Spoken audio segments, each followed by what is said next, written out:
Hi friends, இன்றைக்கி நம்ம என்ன பார்த்துட்ருக்கோன்னா, காய்கறியெல்லாம் நாங்கள் கடையில் போய் மார்க்கெட்டில் போய் வாங்கிட்டு வந்தாச்சு. அதோட வீடியோ தான் உங்களுக்கு.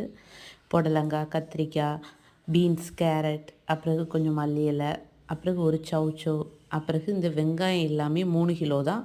3 கிலோ வந்து ரூ. 100 தான். அப்படி தான் சேர்த்து மொத்தமாக வாங்கி வைப்போம். ஏன்னா வெங்காயம் நமக்கு எப்போவுமே அடிக்கடி யூஸ் ஆகும். அப்புறம் மீன் வாங்கியிருக்கோம், தக்காளி, உருளைக்கிழங்கு, இது ரெண்டுமே தனித்தனியாக 20 ரூபா தான். அப்புறம் தேங்காய், அப்புறகு சிவப்பு வாழைப்பழம் வாங்கியிருக்கோம். அது கூடவே மட்டிப்பழம், என் பொண்ணுக்கு மட்டிப்பழம் ரொம்ப பிடிக்கும். அதனால் மட்டிப்பழம் வாங்கியிருக்கோம் ஒரு சீப்பு.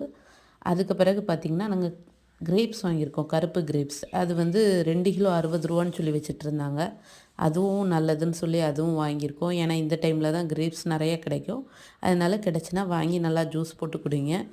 இந்த வீடியோ பிடிச்சின்னா லைக் பண்ணுங்கள், ஷேர் பண்ணுங்கள், சப்ஸ்கிரைப் பண்ணுங்கள்.